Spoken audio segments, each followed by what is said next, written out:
back to the start, running in circles, coming in tails, heads on the sides apart. Nobody said it was easy. It's such a shame for us to part. Nobody said it was easy. No one ever said it would be this hard. Oh, take me back to the start.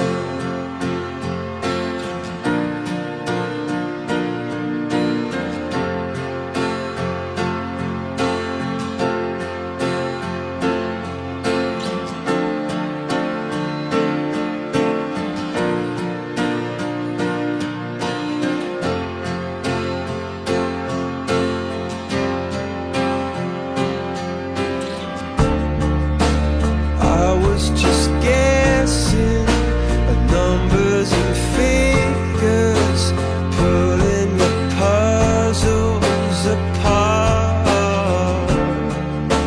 Questions of science, science and progress, did not speak as loud as my heart. Tell me you love me.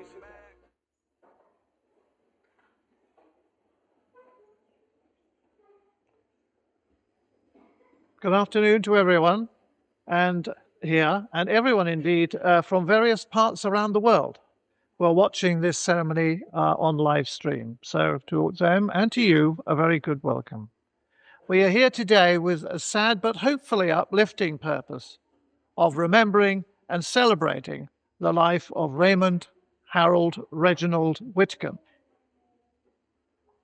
As Raymond, or Ray as he was known through most of his life, was not a religious man, his family have chosen to hold a non-religious ceremony.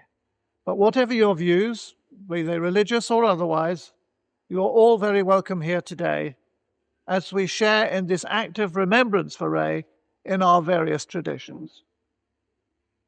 My name is Oliver, and I'm a celebrant accredited by Humanists UK, and I'm privileged to have been asked to lead this ceremony today. Now, some of you may not have been to such a service before, so I should explain that it is the intention in a humanist's funeral that the uniqueness and the individuality of a person is recognized and celebrated. I think the family have already started that by putting a couple of radios up here. So we should try, if possible, not to focus on the fact that Ray has passed away, but rather that he lived, and that all of you have had the good fortune to share in his life and in his love. Death is simply a part of nature and as natural as life itself. And every life has its beginning, its middle, and its end. And the death of someone close to us reminds us both of our own mortality and of others that we have loved and lost. Bertrand Russell, a great humanist philosopher, talked about death in this way. He said, "An individual human existence should be like a river, small at first, narrowly contained within its banks, and rushing passionately past boulders and over waterfalls. Gradually, the river grows wider, the banks recede, and the waters flow more quietly, and in the end, without any visible break, they merge into the sea, and they painlessly lose their individuality. The man or woman who in old age can see his or her life in this way will not fear death, since the things they care for will continue." So although death separates us from those that we love, they live on in our hearts and in our minds and in our memories, and their presence may be felt in old familiar places. Now, I have a disadvantage in comparison to the rest of you here. I did not know Ray. but it has been wonderful to learn about him from Lena, Paul, and Andy, and to discover what a very special individual he was. The basic facts are that he was born in Oxford on the 8th of February, 1942, and he passed away in Northwick Park Hospital on the 30th of December last year. But it's not the dates that matter, but how he spent those very active 82 years. He was born in Oxford in the Ruskin College Maternity Hospital, as his mother had been evacuated for his birth from St. John's Wood in London. However, within a few days, they were both back in St. John's Wood, where, as they put it, the family toughed out the Blitz. Indeed, St. John's Wood was where Ray spent the first 37 years of his life. His parents, Jean and Reggie, had only one child, and Ray was largely brought up by his mum. Interestingly, not having any brothers or sisters made Ray determined that when he had his own family, he tried to make sure there was more than one child around. He went to Arnold House Prep School, a private school that his mother worked hard to afford. This was in turn followed by the Haberdashers' Boys' School, a semi-private school in Hampstead, to which he had gained a scholarship. Ray didn't make friends that easily at school, and it wasn't until he'd started to study and work amongst like-minded folk that he got the knack of making close friends. He was, however, an extraordinarily intelligent and skillful young man, with an insatiable curiosity about how things work. Apparently, he was only about 5 when he first took apart a telephone to see what was inside. Not sure it worked again afterwards, but he was interested. He was almost addicted to fiddling around with technical equipment and never tired of trying to fix broken appliances, such as a stubbornly silent radio given to him by a neighbor. By the time he was 10, he would get hold of equipment manuals, work out what was wrong with things, go down to the shops, and with his own pocket money, buy spare parts to fix them. In fact, so keen was he to understand how to do things like that he once secretly ran a mains power cable from the kitchen to his bedroom to get himself a lamp so he could carry on reading when he was supposed to be going to sleep. Well, his mum put a stop to that fairly quickly. But he was certainly a very bright boy, and indeed he achieved 9 O-levels at school before he decided that academia was not for him. By now, Ray knew that his future lay in electronics and telecommunications. His mum was most upset when he rejected the path to university in favour of signing up at the local technical college to study telecommunications. He soon applied to a local sound electronics company called H.J. Leake & Co. Here, he persuaded them both to give him a job and to allow him to carry on with his studies at college. He stayed with Leake until September 1968, when he joined GEC as a TV and communications engineer. It wasn't a very well-paid job, but he loved the work, partly because it gave him the freedom to set his own agenda most of the time. He also carried on throughout his life improving his skills, and he ended up as a Fellow of the Institution of Engineering and Technology, the IET. Even more significant, however, was that in February 1979, he was delighted to meet a girl called Lena at his own birthday party. The party had been given to him by a Portuguese friend, as his mum wasn't keen for him to have it at their home. Well, being a gentleman, Ray offered to drive Lena home that evening, which was very fortunate in many ways, including helping her with the problem she faced on arrival. Her flat and much of the block was in complete darkness due to a recent local power cut. No problem, Ray set himself to fixing it all, and he quickly restored the trip switches, so he was fine. The light came on. Well, Ray now had something to interest him outside the world of electronics, and he asked his Portuguese friend for Lena's telephone number. Unfortunately, he was given the wrong number, and he assumed her phone was broken as she never answered it. Well, he got the right number eventually, and he asked Lena out for walks in the local park and then off to the cinema. Lena confesses it was quite some time before she admitted to him that she didn't actually much like the films. But obviously she did like Ray. Indeed, it was a whirlwind romance. They met in February and they got married in July the same year. Well, with marriage and with Paul soon on the way, Ray realized he'd have to get a job that was a lot better paid. So he applied to Doughty Electronics, which would later become Ultra Electronics, where he worked on an important contract from the Ministry of Defence, developing sonar for submarines. He much preferred his old position, but he needed the money. And it turned out that he was very good at his new job. In fact, he was so good at his new job, they wouldn't properly let him leave until he was 80. Apparently, he was the only one who truly understood the older equipment that was still being used for sonar testing. So what was Ray like as a character? Well, clearly he was a techno-boffin, or as Andy says, had a touch of the mad scientist about him. He was a little eccentric, and apparently he kept everything orderly and controlled in his electronics den at home. So apparently there were rays of little drawers and things where he kept all these little bits and pieces. Well, he could certainly get lost in what he was doing. So much so that Lena told me that it was hopeless asking him to look after the children on his own, as he'd soon drift off into a world of his own while the boys ran riot. However, he was a very kind and caring man who never turned down a challenge to fix broken equipment for friends and neighbours. He was also a man who cared passionately about the world and the way it was being run. He was fascinated by politics and world affairs, which would result in him arguing sometimes a little too vigorously with people who dared hold an opposite view. Well, he loved the written word, says Paul, and he liked poetry, although technical magazines were his real favourite. He was keen on 1950s science fiction films, and he went to all the boys' school plays and those of his grandchildren. In later years, apparently, he became obsessed with the family's ancestry, tracing the links back hundreds of years. He also plotted Andy's famous bike ride through France on his computer, and in so much detail, he'd send Andy messages to tell him he was going the wrong way.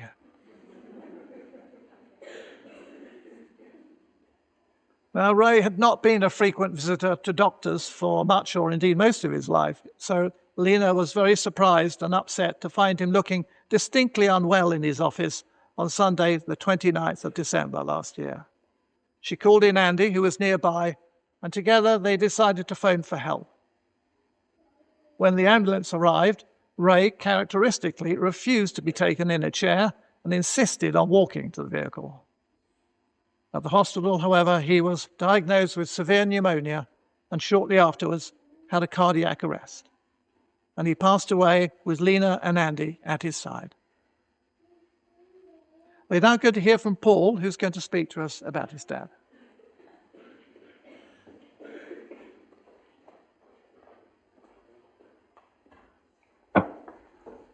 Hello, everyone. Great to see you all. I didn't know really what to say or how to put it together, so I decided to write a letter for my dad, because I've been speaking to him a lot lately. So it's called Dear Dad. Dear Dad, you'll be irritated to know that I've hacked in my way into your email since you left. I needed to check if you'd set up autopay for the ULEZ charge, as I've been bombing it around in Mum's 27-year-old Nissan Micra. The car really is a good runner that you kept going so brilliantly all these years. I know you're not happy with my inefficient use of the accelerator and brakes, but don't worry. If she breaks, we'll fix her. My conscience is clear though, Dad.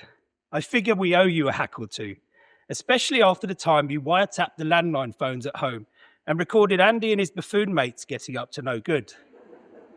I say to you now, as I said to myself back then, ha, you never got me. I understand it was only because you cared so much about us, and it was all done in our best interests. I look forward to the day we find those tapes, again in the museum of the house you've built. That day will be a great day. You'll be pleased to know that Mum has already had me up on the steps, fixing her ridiculously elaborate curtains, but unlike you, I will be withdrawing my assistance on that job very soon. I'll miss coming round to find you irritated after being tasked with some housekeeping or gardening duty. You truly were a loyal husband, and you always completed each task diligently. We now set ourselves up to try and teach Mum how to work the boiler and the room thermostat. Speaking of the boiler, we managed to get it going again. I know one of the last times we spoke, you were saying you were going to fix it when you got the chance. Well, we had to get a guy called Tony around to help us, and also get a part from France. He managed to install it and fix the problem eventually, but he also proceeded to regurgitate most of his life story whilst doing it. Andy said it went on for many hours. I reckon the next time the boiler breaks, that's it, Dad. I think everyone here knows how insatiable your appetite was for restoration and keeping things going. From pretty much every internal combustion engine car going, Technics 1210 turntables, Sony Bluetooth speakers, guitar amps, washing machines, dishwashers, satellite dish installations, and pretty much every television, radio, or media player ever made, your skills to diagnose a problem and fix it were truly amazing. I was always most proud of you when what I can only describe as the cast of Lovejoy would turn up on weekday evenings in the 1990s. You named the prominent antique dealer and you worked with them. One day I was left in the garage with Gad, whilst you went inside to find a part. He then proceeded to tell me that you were quite simply the best restorer of antique electronics around, and I should be very proud of you. Well, I am. We always felt like Mikey and Brandon Walsh, showing our Goonie mates around our dad's attic. The faces of wonder and surprise as they peeked their heads up through the attic door were always very satisfying. Dad, today we decided not to go with the Grandad flower arrangements, as we knew you weren't a fan of being called it. After many years, though, you were forced to concede defeat when all your grandchildren called you Grandad anyway. That always made me chuckle. Elena, Sammy, Gabriella, Florence, Isabel, April and Gaia were truly best to have a grandfather like you, and I thank you for living such a healthy life and being around for them all. They miss you pottering around the house with your magnifying glass, checking on the settings of various bits and bobs, and then proclaiming new research you had conducted had led you to your true religion. I think we ended up on paganism, but that was preceded by Buddhism, Methodism, and pretty much every other religion ever conceived. Dad, you were never more kinder and caring to us than when you showed us and our friends true love and loyalty during times of great tragedy and trauma. You would always stand shoulder to shoulder with us, and we all thank you for that. It'd go amiss at this point not to mention all the evenings, late nights, early mornings, days that we spent in the garage, drowning our sorrows. I think you all remember those. I should also miss coming round to visit and winding you up into a heated debate about some political farce that was befalling the world. I'm pretty sure I learnt that getting so heated about politics was a little silly after watching your rantings and ravings. I always enjoyed pointing you towards my more South Park style of political satire, especially the time I gave you the DVD of Team America World Police. I truly enjoyed listening to you laughing out loud as you watched it regularly. I'm slightly disappointed that you missed the Trump inauguration last week. Trey Parker and Matt Stone could never have come close to predicting some of the truly bizarre and farcical behaviour on display. I guess now it's quite fitting that I end with some of your own words, Dad, from the last email you sent the day before you were ill. I was intrigued to know what a great man like yourself would have sent. Some engineering message or a complaint to a local councillor? No. In fact, I was surprised at the true honesty you showed in the message to Joy and Johannes in Switzerland. I'll recite your words now. Dearest Joy, we received your card and fully agree with the sentiments expressed in it. Oh, for a world where religions stop fighting each other. You and Johannes have contributed so much to this ideal. We are coping with life as it is and keeping well. I'm now seeing that the world is much the same as it was when I entered it way back in 1942. Actually worse. Same old wars, stupid politicians, economic meltdown, bankruptcy of states due to greed and war, same old useless international bodies, corrupt businesses and corporations. The list goes on and on. Some days in this, the twilight of our lives, and sadly the world, I have that feeling that this is where I came in. You know, like the old movie theatres, where a film was run continuously, and one took a seat when the film had already started. I think that the late Queen Elizabeth II must have felt this the day she passed away, after welcoming so many prime ministers. Boris must have been the coup de grace. Yes, Dad, we agreed in the end. We are the masters of our fate and the captains of our souls. All else is of little relevance.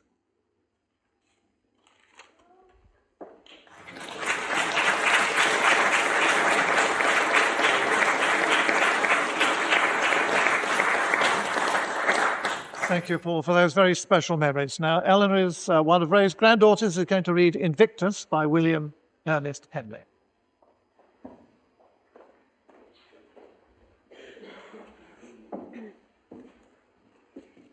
Invictus. Out of the night that covers me, black as the pit from pole to pole, I thank whatever gods may be for my unconquerable soul. In the fell clutch of circumstance, I have not winced nor cried aloud. Under the bludgeonings of chance, my head is bloody but unbowed. Beyond this place of wrath and tears looms but the horror of the shade, and yet the menace of the years finds and shall find me unafraid. It matters not how strait the gate, how charged with punishments the scroll. I am the master of my fate. I am the captain of my soul.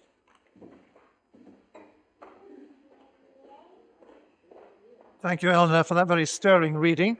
And now Andy is going to tell us a bit about his dad.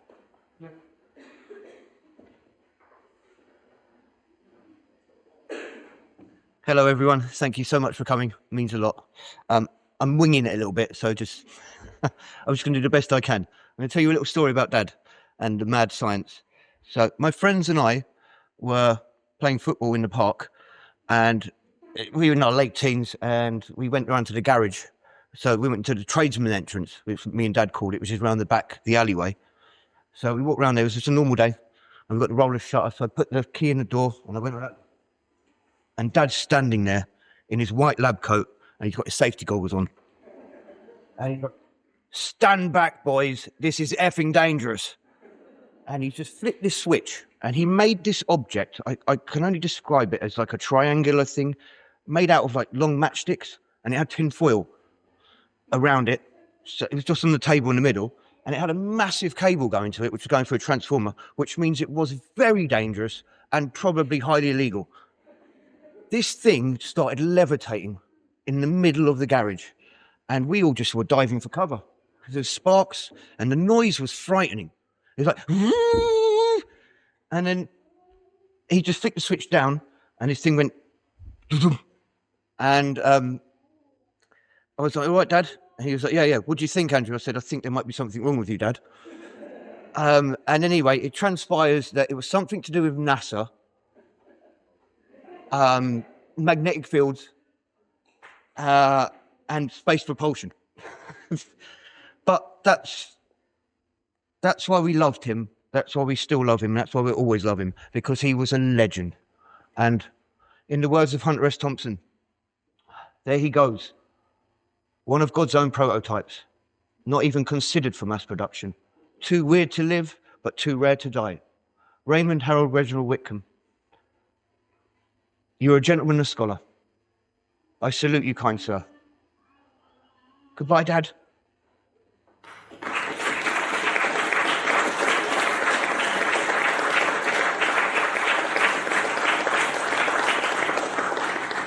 Thank you, Andy, for your lovely memories there. That's wonderful.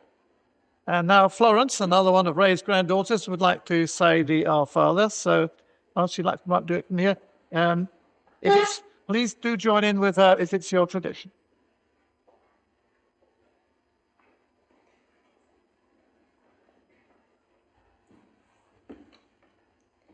Our Father, who art in heaven, hallowed be thy name.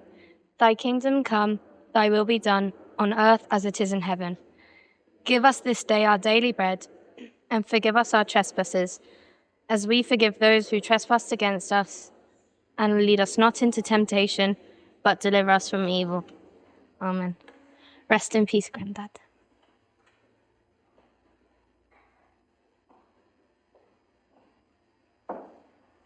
Thank you, Florence. We're now going to take a moment so that each of you can spend a few minutes to reflect on Ray and what he meant to you and how he has touched and maybe shaped your life. Please do this in the way that feels most appropriate to you, be it kind thoughts or loving prayers, or just letting the memory of him slowly fill your mind. We're going to listen to a piece of music that was much loved by Ray. It's a familiar song, Fields of Gold, but this time it's sung by Emily Burrow.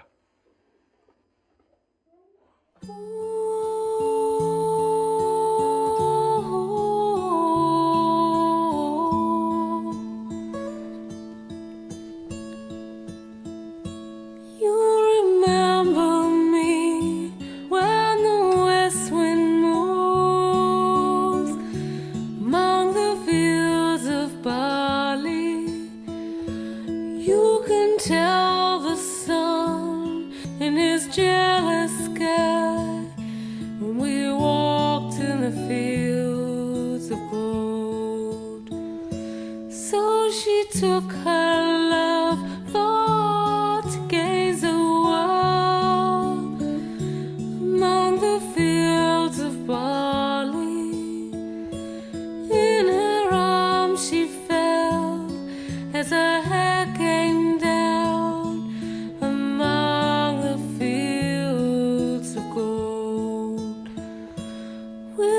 Stay with me, will you be my love among the fields of barley? You can tell the sun in his jealous sky when we walked in the fields of gold. I never made promises lightly. There have been some that I've broken, but I swear in the days still left we will walk in the fields of gold. We'll walk in the fields of gold.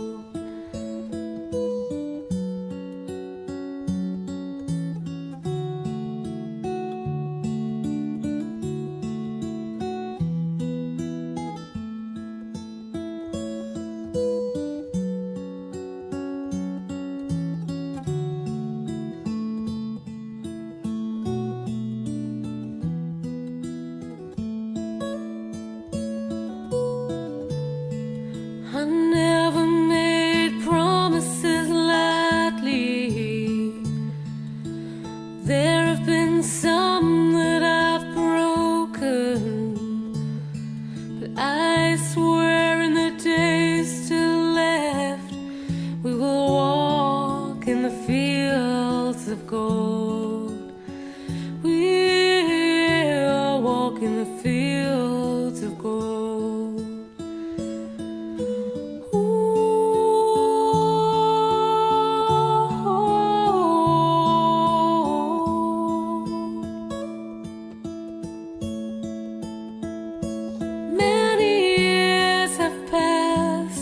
Since those summer days among the fields of barley, see the children run as the sun goes down, as we lie in the fields of gold. You'll remember me when the west wind moves among the fields of barley. You can tell the sun in his jealous sky when we walked in the fields of gold. When we walked in the fields of gold. When we walked in the fields of gold. Ooh.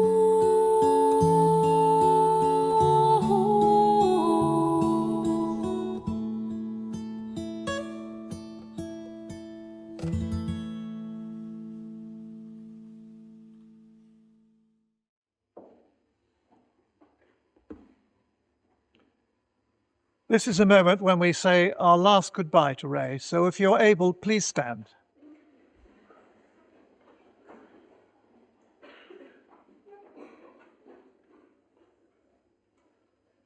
As we return Ray's body to the earthly elements from which he came, it's important for each of you to remember that whatever he was to you in his life, he still is to you in your memories.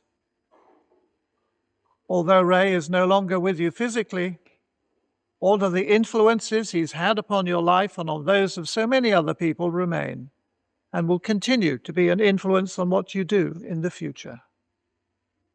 So we say goodbye to you, Ray, and thank you for everything you did for your family and your friends who promised to cherish your memory. Please sit down.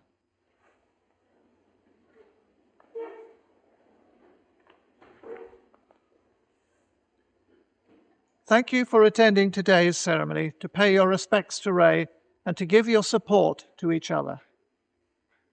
I know it's a sad day for everyone who knew and loved Ray, but I hope you will have taken some comfort from gathering today and sharing your memories of him.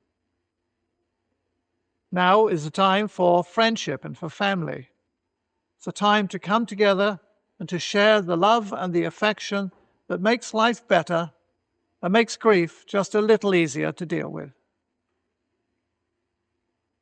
Following this service, the family are going to the Finchley Golf Club, and the address is on your order of service, and everyone is welcome. Donations in memory of Ray can be made to the Wish Centre, Harrow, and details of the Just Giving page are again on your order of service booklet. Now, the family have chosen as our final piece of music something that Ray knew extremely well, as he chose it to test prototype speakers at home over many years. He loved the sound variation and he loved the lyrics, and he also used to blast it out at home to get the boys out of their beds at the weekend. The track is called Return to Innocence by Enigma. And as you hear it, what I'd like you to do is to try and picture Ray listening hard in his living room, tweaking the settings knobs on the Leak amplifier to get the optimal sound, and smile.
Don't hate, just believe in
That's a return to yourself, the return to innocence.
That's a return to innocence.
Look into